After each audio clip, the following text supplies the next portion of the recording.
ಹಳೆಯ ಚಿನ್ನದ ಒಡವೆನ ಅಧಿಕ ಬೆಲೆಗೆ ಮಾರಬೇಕೆ? ಅಂದ್ರೆ ಆಟಿಕಾಗೆ ಕಾಲ್ ಮಾಡಿ 8880 ಅಟ್ಟಿಕಾ ಗೋಲ್ಡ್ ಕಂಪನಿ. ಕೆಲಸ ಬೇಕು ಅಂತ ಕಂಡ ಆಫೀಸ್ಗಳಿಗೆ ತಿರುಗ್ತಾ ಇದ್ದೀರಾ? ಯಾರಾದ್ರೂ ಕೆಲಸ ಕೊಡಿಸ್ತೀನಿ ಅಂತ ಹೇಳಿತಾರಾ? ಹಾಗಾದ್ರೆ ಸರ್ಕಾರಿ ಕಚೇರಿ ಅಷ್ಟೇ ಅಲ್ಲ, ಖಾಸಗಿ ಕಂಪನಿಗಳ ಹೆಸರಲ್ಲೂ ಈಗ ದೋಖಾ ಶುರುವಾಗಿದೆ. ಇದು ಉದ್ಯೋಗ ಆಕಾಂಕ್ಷಿಗಳು ನೋಡಲೇಬೇಕಾದ ಸ್ಟೋರಿ.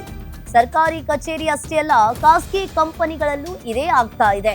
ಇದು ಉದ್ಯೋಗ ಆಕಾಂಕ್ಷಿಗಳು ನೋಡಲೇಬೇಕಾದ ಸ್ಟೋರಿ. ಪ್ರತಿಷ್ಠಿತ ಕಂಪನಿಗಳಲ್ಲಿ ಕೆಲಸ ಕೊಡಿಸುವುದಾಗಿ ವಂಚನೆಯನ್ನ ಮಾಡಿದ್ದಾರೆ. Fake offer letter, appointment letter ಕೊಟ್ಟು ಮೋಸ ಮಾಡಿರುವಂತದ್ದು. Same to same original letter ರೀತಿಯೇ ರೆಡಿ ಮಾಡಿ ವಂಚನೆಯನ್ನ ಮಾಡಿದ್ದಾರೆ. ನಕಲಿ ಲೆಟರ್ಗಳನ್ನ ಕಂಡು ಅಸಲಿ ಕಂಪನಿಗಳೇ ಶಾಕ್ ಆಗಿದ್ದಾರೆ. ಪಂಕಜ್ ಕುಮಾರ್, ಪಿಂಟು ಕುಮಾರ್, ಸಮೀರ್ ಎಂಬುವವರಿಂದ ಈ ಕೃತ್ಯ ಎಸಗಿದೆ. Credit B services private limited ಹೆಸರಿನಲ್ಲಿ ನಕಲಿ ಉದ್ಯೋಗ ದಂಧೆ ಶುರು ಮಾಡಿದ್ದಾರೆ. ಕಂಪನಿಯ ಲೋಗೋ ಬಳಸಿಕೊಂಡು ನಕಲಿ ಜಾಬ್ ಆಫರ್ ಕೊಡ್ತಾ ಇದ್ರು.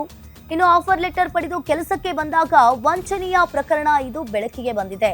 ನಕಲಿ ಜಾಬ್ ಆಫರ್ ಲೆಟರ್ ನೀಡಿ ನೂರಾರು ಜನರಿಗೆ ಇವರು ವಂಚನೆಯನ್ನ ಮಾಡಿದ್ದಾರೆ. ಕೆಲಸ ಬೇಕು ಅಂತ ಕಂಡ ಆಫೀಸ್ಗಳಿಗೆ ತಿರುಗ್ತಾ ಇದ್ರೆ ಈ ರೀತಿ ನಿಮ್ಗೂ ಕೂಡ ಆಗುತ್ತೆ. ಇನ್ನು ನಕಲಿ ಲೆಟರ್ಗಳನ್ನ ಕಂಡು ಅಸಲಿ ಕಂಪನಿಗಳೇ ಇಲ್ಲಿ ಶಾಕ್ ಆಗಿರುವಂತದ್ದು. ಪಂಕಜ್ ಕುಮಾರ್, ಪಿಂಟು ಕುಮಾರ್ ಹಾಗೆ ಸಮೀರ್ ಎಂಬುವರಿಂದ ಈ ಕೃತ್ಯ ಎಸಗಿರುವಂತದ್ದು. Credit B services private limited ಹೆಸರಿನಲ್ಲಿ ನಕಲಿ ಉದ್ಯೋಗ ದಂಧೆಯನ್ನ ಇವರು ಶುರು ಮಾಡ್ಕೊಂಡಿದ್ರು. ಕಂಪನಿಯ ಲೋಗೋವನ್ನ ಬಳಸಿಕೊಂಡು ನಕಲಿ ಜಾಬ್ ಆಫರ್ ಅನ್ನ ಕೊಡ್ತಾ ಇದ್ರು ಈ 3 ಜನ.